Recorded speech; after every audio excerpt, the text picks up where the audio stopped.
নমস্কার বন্ধুরা, সানার কিচেনে আপনাদের সবাইকে স্বাগত। আজ আবার নিয়ে চলে এসেছি পাঁকাল মাছের একটি রেসিপি।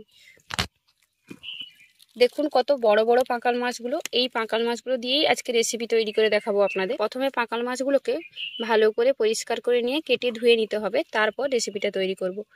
মা মাছগুলো কেটে পরিষ্কার করে ধুয়ে দিচ্ছেন, তারপর এই রেসিপিগুলো তৈরি করব।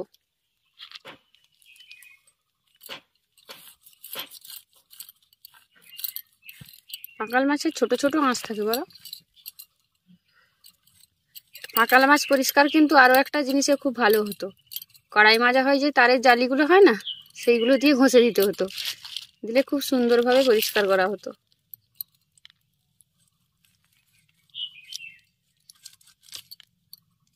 আর পাঁকাল মাছটা দেখতে কিছুটা সাপের মতো। ছোটবেলায় এই মাছগুলো দেখলে আমি প্রচুর ভয় করতাম। তবে এই মাছ দিয়ে যে কোনো রান্না খেতেই কিন্তু খুব ভালো লাগে।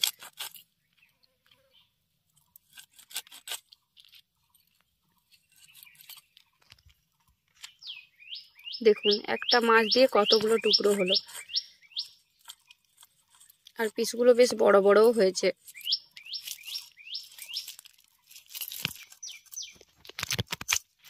এই মাছটা খাওয়ায় আরও একটা ফায়দা আছে, এই মাছটার মধ্যে একটাই লম্বা কাঁটা, বাড়তি আর কোনো কাঁটা নেই, তাই সহজেই মাছটা খাওয়া যায়।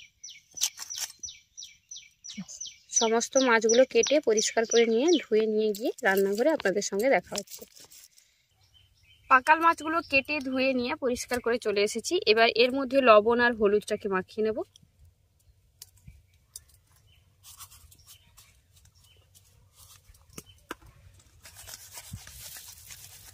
এই পাঁকাল মাছগুলোর সর্ষে ঝাল খেতে খুব ভালো লাগে। আজকে সর্ষে বাটা দিয়ে এর সর্ষে ঝাল বানাবো।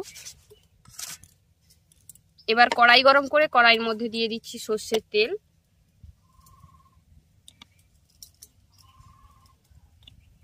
তেলটাকে প্রথমে খুব ভালো করে গরম করে নেব, তারপর এর মধ্যে মাছগুলো দেব। তেল এবং কড়াই দুটো খুব ভালোভাবে গরম করলে কিন্তু মাছগুলো ভেঙে যাবে না, আর খুব ভালোভাবে ভাজা হবে। কড়াইয়ের চারদিকে তেলটাকে খুব ভালোভাবে ছড়িয়ে দিলাম। এবার তেলটাকে খুব ভালো করে একদম গরম করে নেব। তেল গরম হয়ে গেছে, এবার তেলের মধ্যে পাঁকাল মাছগুলো দিয়ে দেবো।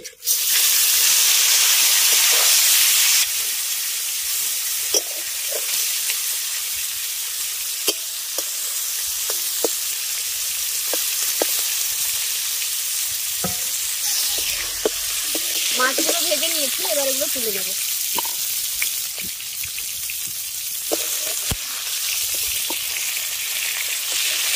মাছগুলো তুলে নেওয়ার পর ওই তেলের মধ্যেই দিয়ে দিচ্ছি কুচিয়ে রাখা পেঁয়াজ। পেঁয়াজ ভাজা হয়ে গেছে, এবার এর মধ্যে দিয়ে দিচ্ছি সর্ষে আর শুকনো লঙ্কা বাটা, এর সাথে সামান্য জিরেও বেটে রেখেছিলাম। এবার ভালো করে একটু এটা কষিয়ে নেব। বেশি কষানোর দরকার নেই, সর্ষে বাটা বেশি কষালে কেটে হয়ে যায়। অল্প করে একটু কষিয়ে নেব। দিয়ে দিচ্ছি হলুদের গুঁড়ো, লঙ্কার গুঁড়ো, জল দিয়ে দেবো।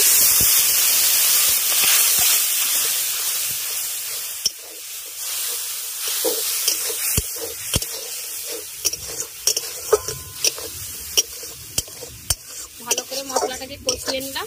এবার আমি এর মধ্যে দিয়ে দেবো জল।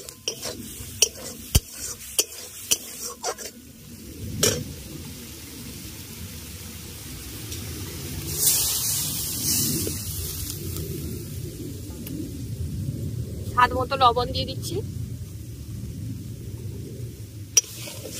জলটাকে খুব ভালোভাবে ফুটতে দেবো, যাতে সর্ষের কাঁচা গন্ধটা চলে যায় আর এটা ঘন হয়ে যায়।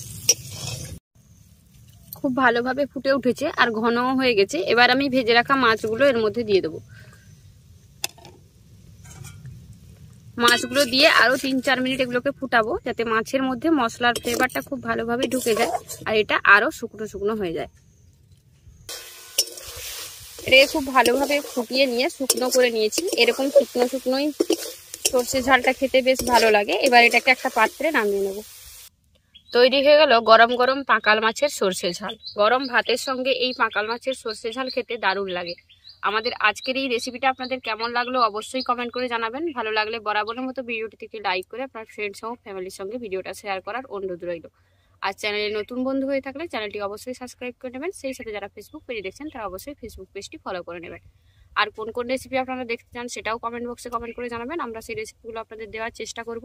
আর যারা এত সুন্দর সুন্দর কমেন্ট করে আমাদেরকে উৎসাহিত করছেন তাদেরকে অসংখ্য ধন্যবাদ জানাচ্ছি, কারণ আপনাদের এত সুন্দর সুন্দর কমেন্টই আমাদেরকে উৎসাহিত করে নতুন ভিডিও তৈরি করার জন্য। আজ তবে এই পর্যন্তই, আবার দেখা হবে অন্য কোনো এক ভালো রেসিপি নিয়ে। ভালো থাকবেন, সুস্থ থাকবেন, আর এতক্ষণ আমাদের সঙ্গে থাকার জন্য অসংখ্য ধন্যবাদ। টাটা।